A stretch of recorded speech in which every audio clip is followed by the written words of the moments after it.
సంవత్సరాల తరబడి ఎన్ని మందులు వాడినా మీ మోకాల నొప్పులు తగ్గట్లేదా? ప్రాణ పెయిన్ క్లినిక్ లో అత్యాధునిక చికిత్స.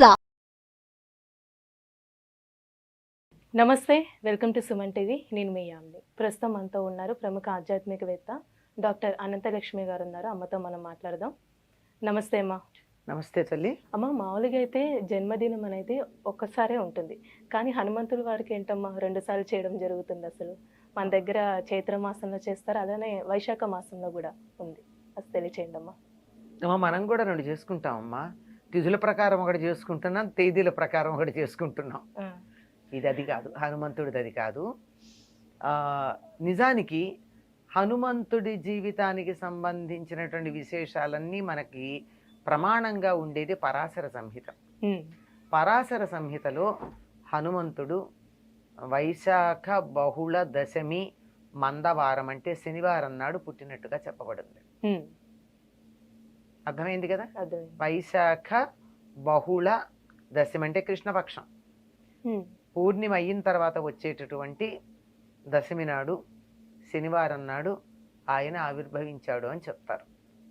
అది పరాశర సంహిత ప్రామాణికం. కానీ మనకి ఉత్తర దేశంలో చైత్ర పూర్ణిమ హనుమత్ జయంతిగా చేసుకుంటూ ఉంటారు. అవునమ్మా, ఇక్కడ కూడా అదే విధంగా చేస్తారు కదమ్మా. అది తెలియక చాలా చేయడం మొదలు పెట్టారు. మొదట్లో చేసేవారు కాదు, రాను రాను ఉత్తర దేశ ప్రభావం వల్ల చేస్తూ మొత్తానికి విషయం ఏమిటని లోపలగా చూసినట్టయితే హనుమద్ విజయోత్సవం అన్న పేరుతో చేస్తున్నారు. మీరు గమనించారో లేదో? అంటే విజయోత్సవం అంటే ఏంటమ్మా? హనుమంతుడికి నీ వల్ల కదా మాకింత జరిగింది అని రాముడు ఆయన్ని మెచ్చుకున్నటువంటి రోజు అన్నమాట. చైత్రమాసంలో తిరిగి వచ్చిన తర్వాత నవమి నాడు ఈయనకి పట్టాభిషేకం ముహూర్తం పెడితే ఆ రోజు కదా పట్టభంగం అయ్యి అరణ్యవాసానికి వెళ్ళాడు. మళ్ళీ వచ్చేటప్పటికి ఆ రోజుకు తిరిగి రాకపోతే నేను ప్రాయోపవేశం చేస్తానంటే హుటాహుటిన బయలుదేరి రాముడు వచ్చాడు. నవమి కల్లా తిరిగి వచ్చాక పట్టాభిషేకం ఆ తర్వాత చేయడం జరిగింది. ఈ పట్టాభిషేకం అయిన తర్వాత ఒక్కొక్కళ్ళని రాముడు సన్మానించటం మొదలుపెట్టాడు. అలా సన్మానించిన దాంట్లో చిట్ట చివరికి అందరికన్నా నీకు ఎవరు ఇష్టమైనటువంటి వాళ్ళు చెప్పు, వాళ్ళకి ఇవ్వు హారం అని చెప్పి రాముడు ఒక ముత్యాల దండనిస్తే సీతాదేవి ఒక్కసారి ఆలోచించి హనుమకి ఇచ్చింది. అంటే అందరికన్నా తనని ఉద్ధరించినటువంటి వాడు హనుమ అన్న ఉద్దేశంతో రాముడు కూడా అంతే అందరికి అన్ని రకాలైనటువంటి సన్మానాలు బహుమానాలు ఇచ్చి హనుమని మాత్రం నేను నీకు ఏమిచ్చినా సరిపోదు అని చెప్పి కౌగిలించుకుంటాడు. అలా హనుమంతుణ్ణి గౌరవించిన రోజు అని కొంతమంది చెప్తారు. ఈ విజయోత్సవంగా ఇలా రకరకాలుగా ఈ రోజును చేసుకుంటారు. ఏదో వంకన హనుమంతుడిని పూజించుకోవడం మంచిదే కదమ్మా. అంతే కదమ్మా, అది సంగతి. ఇప్పుడు వైశాఖ మాసంలో వచ్చే ఆంజనేయ స్వామి గురించి అంటే జన్మదినం, అది ఆ రోజు పుట్టినట్టేనమ్మా? అది మనకి పరాశర సంహితలో స్పష్టంగా ఉందమ్మా. అది వైశాఖ బహుళ అంటే పౌర్ణమి వెళ్ళాక కృష్ణపక్షంలో ఉండే దశమి నాడు పూర్వభాద్ర నక్షత్రంలో హనుమ ఆవిర్భవించాడు అని చెప్పారు. అదే తప్పనిసరిగా అక్కడే అందులో ఉన్నది, దాన్ని మనం ప్రమాణంగా తీసుకుంటూ ఉంటాం. కానీ ఇక్కడ ఈ మధ్య కాలంలో ఇట్లా చేస్తున్నారు, చేసి దీన్ని మళ్ళీ హనుమద్ విజయోత్సవంగా మళ్ళీ తర్వాత చెప్తున్నారు. కానీ మెయిన్ అయితే మనకి వైశాఖంలో వచ్చింది, వైశాఖ మాసమే. అంటే అమ్మ, ఇప్పుడు సీతమ్మ వారు ఆంజనేయ స్వామికి ఒక ముత్యాల హారం ఇస్తే దాన్ని ఇలా కొరికి ఇలా చేశారంటారు కదమ్మా, అసలు ఎందుకు అలా? ఇది కూడా కల్పనమ్మా. హనుమంతుడు ఎంత రామభక్తుడో చెప్పాలి అన్న ఉద్దేశంతో. అంటే ఇందులో రామనామం దొరుకుతుందా అని ప్రతి ముత్యం కురికేట. ఎందుకు దొరుకుతుందమ్మా? అంత తెలివి తక్కువవాడా? బుద్ధిమతాం వరిష్ఠ అని కదా హనుమంతుడి గురించి చెప్తారు. అంత బుద్ధిమంతుడు ముత్యాల్లో రామనామం ఉంటుందని కొరుకుతాడా? ఏదో కల్పన, ఆయనకున్న భక్తిని గురించి చూపించటానికి. అయితే ఏదన్నా పండిస్తే పండులో రామనామం ఉందా అని చెప్పి కొరికి చూస్తాడా? ఇట్లా కాదు. ఆయనకి హనుమంతుడికి వీటన్నిటికన్నా కూడా ముత్యాలు రత్నాలు మొదలైనటువంటి వాటికన్నా కూడా రాముడంటే ఇష్టం, రాముడిని అన్వేషిస్తూ ఉంటాడు అన్న భావన తెలియచెప్పడానికే తప్ప వేరే కాదమ్మా. అంతే, ఇది కల్పన. కల్పన. హనుమంతుడికి ఉన్న భక్తికి సంబంధించి ఉమ్. ఎన్నో కల్పనలు వచ్చిన ఉన్నాయి. ఇలా గుండె చీలిస్తే అక్కడ రాముల సీతారామ వారు, లక్ష్మణుడు సీతారాముల ఉన్నట్టు. వారు. ఎందుకు ఆయన చీల్చుకుని చూపించాలా? చీల్చుకుని చూపిస్తే బొమ్మ మనకు కనపడుతుందా? ఆయనకు కనపడుతుంది తాను లోపు చూపులో గనక చూసినట్టయితే. అంతే ఇట్లాంటివి భక్తిని కొద్దిగా అలా సింబాలిక్ గా చూపించడానికి చెప్పేటటువంటి కథలు. అమ్మ ఇప్పుడు హనుమంతుడు వారు పుట్టగానే సూర్యుని దగ్గరికి వెళ్ళి అది పండు అనుకొని అలా వెళ్ళారంటమ్మా. అసలు ఎందుకంటారు అలా?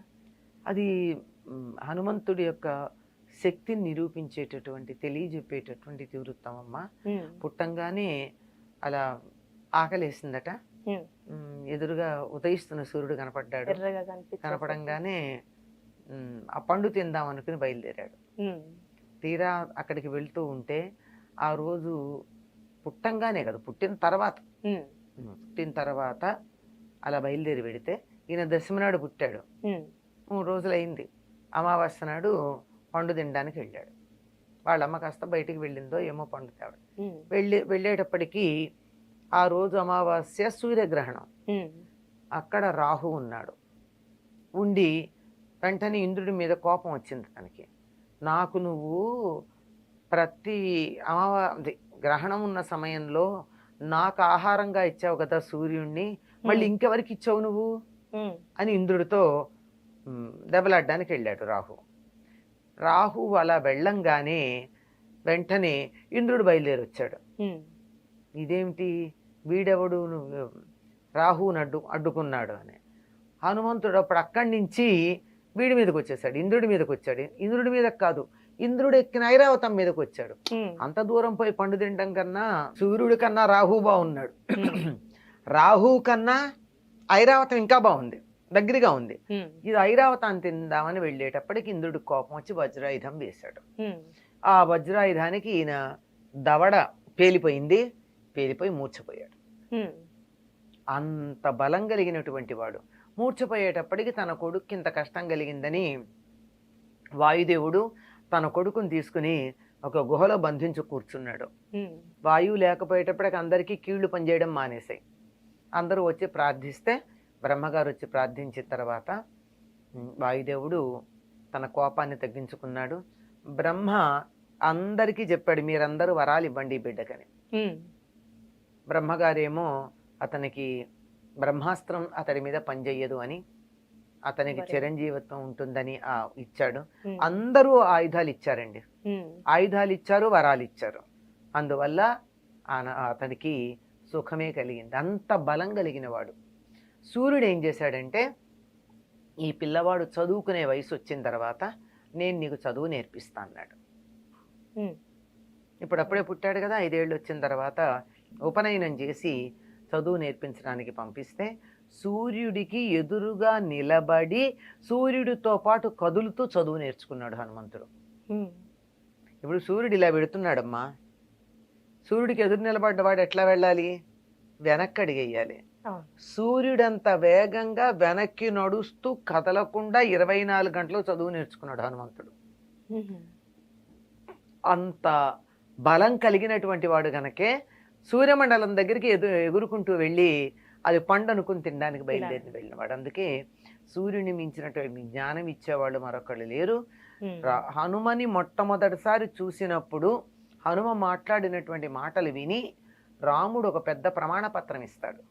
ఇలాగ మాట్లాడే మాట యొక్క లక్షణాన్ని బట్టి అంత గొప్ప చదువు నేర్చుకున్నాడంటే సూర్యుడి వల్ల. చాలా చక్కగా తెలియజేశారమ్మా, ధన్యవాదాలు. నమస్తే అమ్మా. సుమన్ టీవీలో మీ పర్సనల్ అండ్ బిజినెస్ ప్రమోషన్స్ కోసం కింది నెంబర్కి కాంటాక్ట్ చేయండి.